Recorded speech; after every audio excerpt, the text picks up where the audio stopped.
c'est le cluster de la Chambre française de commerce. C'est un programme d'accompagnement qu'on a lancé en octobre dernier 2017 pour tous les entrepreneurs marocains et même étrangers qui sont résidents au Maroc.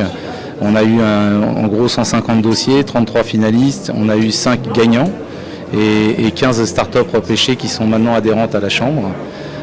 L'idée du programme était de sortir un peu de l'ordinaire pour essayer de faire du business aux jeunes pousses et de les accompagner dans ce sens. Donc on s'efforce de leur apporter bien sûr, comme tous les incubateurs, des conseils et de l'expertise sur tous les métiers. Mais en plus de ça, on essaye de leur faire présenter, de leur faire rencontrer nos adhérents. Pour rappel, on a près de 4000 adhérents à la Chambre française de commerce et d'essayer de faire un peu de business avec eux. C'est tout le but du programme. Qu'en est-il de la durée du programme? Alors la durée du programme c'est 18 mois, ils sont incubés dans les locaux au-dessus. Je vous invite à aller faire un petit tour pour vous rendre compte. On a des maisonnettes sur le dessus avec des bureaux et chacun a sa maisonnette pour travailler. Et l'idée c'est qu'ils puissent se voir régulièrement pour créer quelque chose de sympa et de collaboratif. Et à l'avenir, donc, les perspectives du programme? Alors les perspectives du programme, c'est qu'on va relancer la deuxième édition avant l'été prochain pour recueillir encore 5 jeunes pousses. Et dès que celles-ci auront terminé, elles partiront, les autres arriveront. Et après, on est en phase, on espère être labellisé auprès de la CCG pour pouvoir apporter du financement aussi avec le fonds Innovinvest à nos jeunes pousses. Et accessoirement, on a aussi un groupe de business angels au sein de la Chambre française de commerce et que les entrepreneurs peuvent pitcher régulièrement pour voir si des gens seraient intéressés pour investir dans leurs projets. Très bien. Pour la première édition, est-ce que ça vous a posé problème au niveau des financements? Alors oui, parce que nous on vit que du mécénat, donc ce sont nos adhérents et nos partenaires qui nous donnent de l'argent pour qu'on vive. Donc c'est un peu compliqué, mais c'est bien parce que même avec des cheveux gris, on arrive à se relancer comme une start-up. Donc le cluster vit comme une start-up. Voilà. Très bien. Qui sont vos autres partenaires? Alors nos partenaires, il y a entre autres et principalement, enfin notre plus gros donateur est la BMCI.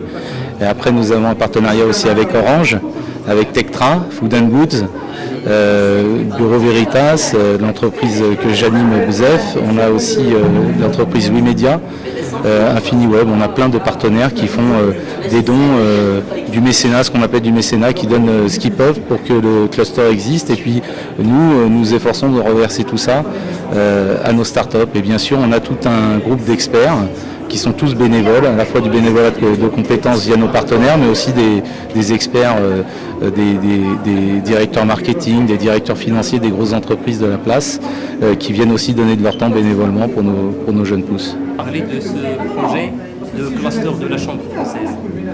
Écoutez, comme cela a été expliqué par le président, c'est un projet donc, de programme.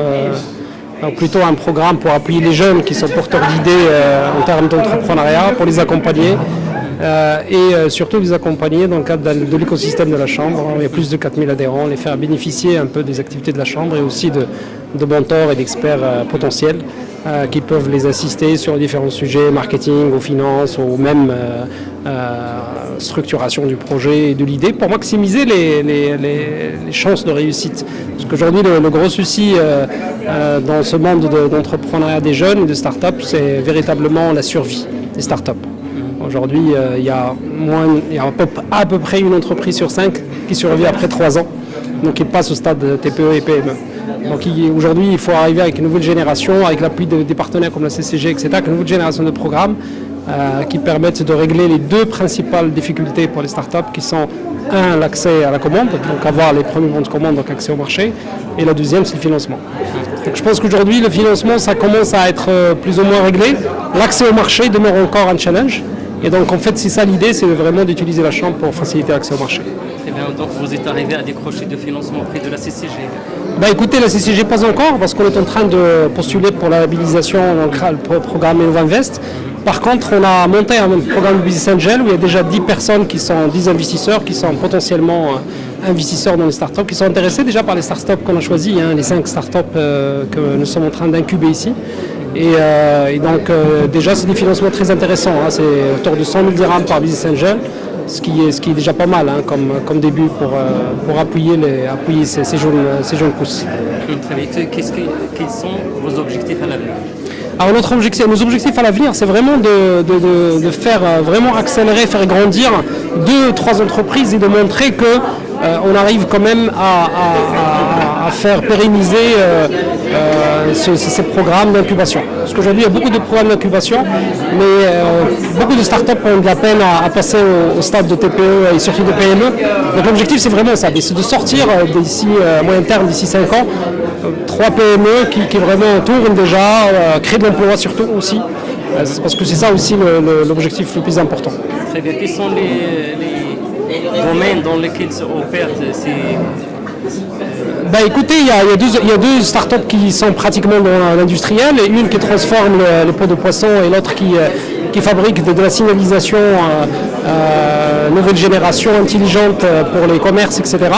Et on a deux startups qui sont plutôt sur du big data, sur les objets connectés, utilisant Internet.